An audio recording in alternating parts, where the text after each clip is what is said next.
तो हाय दोस्तों, नमस्कार। 20 महत्वपूर्ण प्रश्न हैं जो पूर्व परीक्षा में आए हुए हैं, तो इनको ज़रूर से ज़रूर देखें दोस्तों। एग्ज़ाम में आपके लिए बहुत ही संजीवनी बूटी साबित होंगे। तो दोस्तों, ये RPSC second grade, REET, third grade, first grade, सभी जितने भी एग्ज़ाम हैं वहाँ ये क्वेश्चन ज़रूर आपके लिए फ़ायदेमंद होंगे, क्योंकि ये पूर्व एग्ज़ाम से संबंधित क्वेश्चन हैं। इनको आप अवश्य पूरी वीडियो को अच्छे से वॉच करें और चैनल को अवश्य सब्सक्राइब करें। तो चलते हैं कि राजस्थान में भूरी मिट्टी का प्रसार क्षेत्र है। तो जो बनास नदी का प्रवाह क्षेत्र है ना, वही भूरी मिट्टी का प्रसार क्षेत्र है। ये जेल वार्डन 2018 में क्वेश्चन आया हुआ है। अवश्य इम्पोर्टेंट क्वेश्चन है ये। आपने बहुत प्यार दिया, तो आप इसी प्रकार से क्वेश्चनों को अच्छे से देखें पूरे। राजस्थान का कुबड़ पट्टी कहलाता है। तो आप जानते हो, नागौर व अजमेर को कुबड़ पट्टी कहा जाता है। बार बार एग्जाम में क्वेश्चन यहाँ से ट्रेंड करता है। प्रयोगशाला सहायक 2016, लाइब्रेरियन आरएस, 3 एग्जामों में क्वेश्चन आया है और वेरी इंपॉर्टेंट क्वेश्चन है दोस्तों।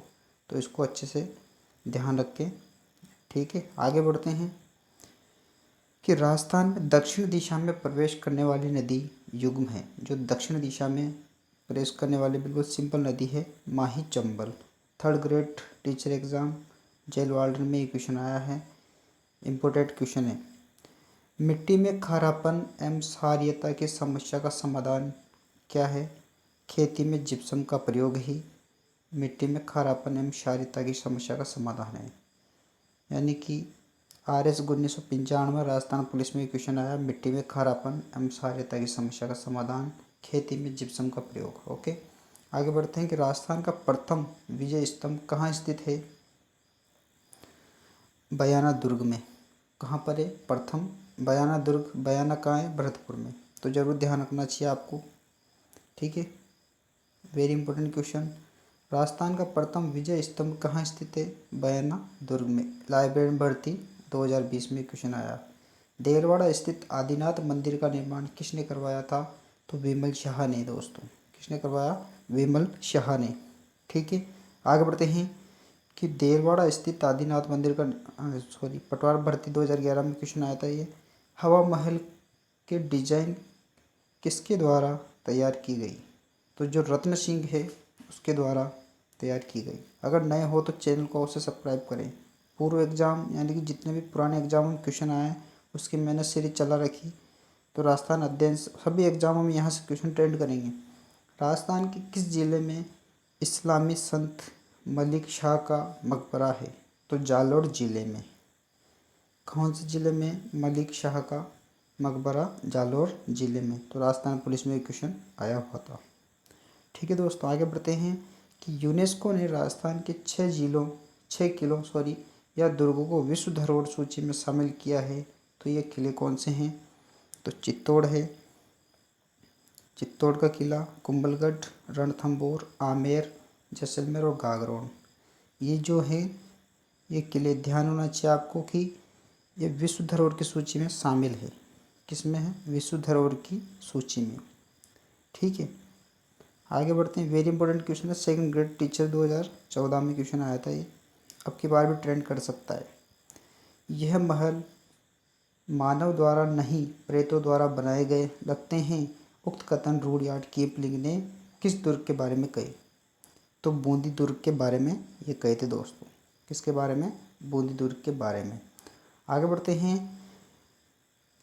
ठीक है, ये महिला प्रवेशक में क्वेश्चन आया था कि वह किला जिस पर अंग्रेज जनरल लॉर्ड लेक ने 5 बार चढ़ाई की किंतु असफल रहा, वह किला कौन सा है? लोहागढ़।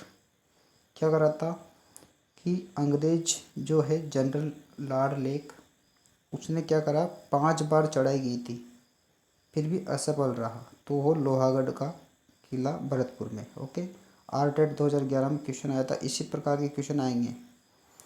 कुब्बारा नुसरत नागपली गजक किसका नाम है? तो जोधपुर जो दुर्ग है वहाँ पर जो तोपें रखी हुई हैं दोस्तों, उनका नाम है ये, गुब्बारा, नुसरत, नागपली और गजक। ठीक है, ये पटवार 2016 में क्वेश्चन आया था। हवा महल का डिजाइन किसके द्वारा तैयार की गई? तो लालचंद उस्ता के द्वारा। जो हवा महल है ना, उसकी जो डिजाइन थी वो अपने लालचंद उस्ता थे, उनके द्वारा की गई थी। ठीक है, तो ये कोई एग्जाम में क्वेश्चन नहीं आया। आगे बढ़ते हैं कि प्रसिद्ध 84 खंभों की छतरी कहाँ स्थित है? तो बूंदी में, आपको याद होगा। प्रधान अध्यापक 2012, राजस्थान पुलिस 2020, सब इंस्पेक्टर 2021 में क्वेश्चन आया था। प्रसिद्ध 84 खंभों की छतरी। सलीम सिंह की हवेली और नतमल की हवेली कहाँ स्थित है? तो जैसलमेर में। ध्यान होना चाहिए, आर्ट 2011, राजस्थान पुलिस 2018 में क्वेश्चन आया था कि जो जैसलमेर है वहाँ पर सलीम सिंह की हवेली और नतमल की हवेली स्थित है दोस्तों। अगर नए हो तो चैनल को अवश्य सब्सक्राइब करें और वीडियो को पूरी देखें। और भी वीडियो मैंने बनाई हुई है, उसको पूरी को वॉच करें। भारत का देशांतरीय विस्तार कितना है? तो 30 डिग्री। ध्यान होना चाहिए, हेड मास्टर में ये क्वेश्चन आया 2018 में, जेल वार्डन में ये क्वेश्चन आया। आगे बढ़ते हैं कि कौन सी महिला भारत संविधान की सभा में देशी रियासतों की पहली महिला प्रतिनिधि थी? तो एनी मास्करीन। ओके, प्रथम श्रेणी व्याख्याता, फर्स्ट ग्रेड में क्वेश्चन आया था ये व्याख्याता में, कि कौन सी महिला भारत संविधान की सभा में देशी रियासतों की पहली महिला प्रतिनिधि थी? Any Mascarene. किसने भारत की संविधान सभा को चलायमान राष्ट्र कहा है? तो जवाहरलाल नेहरू। तो वेरी इंपॉर्टेंट क्वेश्चन है ये, चलायमान किसने कहा था? जवाहरलाल नेहरू जी ने। ओके, फर्स्ट ग्रेड टीचर 2019 में। मूल भारतीय संविधान किसके द्वारा हस्तलिखित है? तो आप जानते हो, प्रेम बिहारी नारायण रायजादा के, है ना, उनके द्वारा हस्तलिखित है। वेरी इंपॉर्टेंट है ये, प्रेम बिहारी नारायण रायजादा, जो मूल भारतीय संविधान है ना। महिला परिवेशक 2019 में क्वेश्चन आया था। प्रांतों में दैत्य शासन की स्थापना किस अधिनियम के तहत हुई? तो 1919 अधिनियम के तहत हुई दोस्तों। RS प्री 2018 में एक क्वेश्चन आया था। प्रारूप समिति के अध्यक्ष कौन थे? डॉक्टर भीमराव अम्बेडकर, जिन्होंने ये UPSC 2008, राजस्थान पुलिस 2020 और सेकंड ग्रेड टीचर 2011 में ये क्वेश्चन ट्रेंड किया था। तो भीमराव जो अम्बेडकर थे वो प्रारूप समिति के अध्यक्ष थे। ध्यान होना चाहिए, ये क्वेश्चन वापस बार बार एग्जामों में रिपीट हो रहा है। केंद्र में दैत्य जो शासन है वो किस अधिनियम के अंतर्गत स्थापित किया गया था? वो किया गया था भारत शासन अधिनियम 1935 के अंदर। ठीक है, जो केंद्र दैत्य शासन अधिनियम 1935 के अंदर स्थापित किया गया था। SI 2021, UPSC 2003, ARO 2014 में एक क्वेश्चन आया था। निम्न में से भारत के संविधान की विशेषता है? तो प्रजातांत्रिक पद्धति इस संविधान में है। ठीक है, ध्यान होना चाहिए कि जो भारतीय संविधान है उसकी क्या क्या विशेषता है कि प्रजातांत्रिक पद्धति इसमें अपनाई गई है।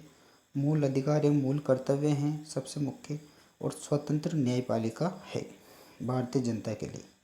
तो आर्टेड 2011 में फिर से क्वेश्चन आ सकता है। तो दोस्तों, हरावल नामक पत्रिका के लेखक या संपादक कौन है? सत्यप्रकाश जोशी। जो हरावल नामक पत्रिका जो लिखी हुई है उसके जो संपादक या लेखक कौन है? सत्यप्रकाश जोशी। अचलदास खींची वचनिका है? तो शिवदास गांडण, उन्होंने लिखी थी ये। तो नमस्कार मेरे प्यारे भैया और बहनों, और कैसे हो? सब बढ़िया होंगे और आपने पूरी पढ़ाई वापस चालू कर दी होगी, क्योंकि डगर पे तो चलना ही पड़ेगा। तो दोस्तों, जितने भी वीडियो मैंने प्ले लिस्ट में बना रखी उनको अवश्य देखें। पूर्व एग्जाम के क्वेश्चन भी है, सूचना तकनीकी की मैंने बहुत सारी वीडियो बनाई हुई है, उनको अवश्य वॉच करें। चैनल को सब्सक्राइब करें, 5 लोगों के साथ ज़रूर शेयर करें ताकि मेरे को मोटिवेशन मिले, है ना।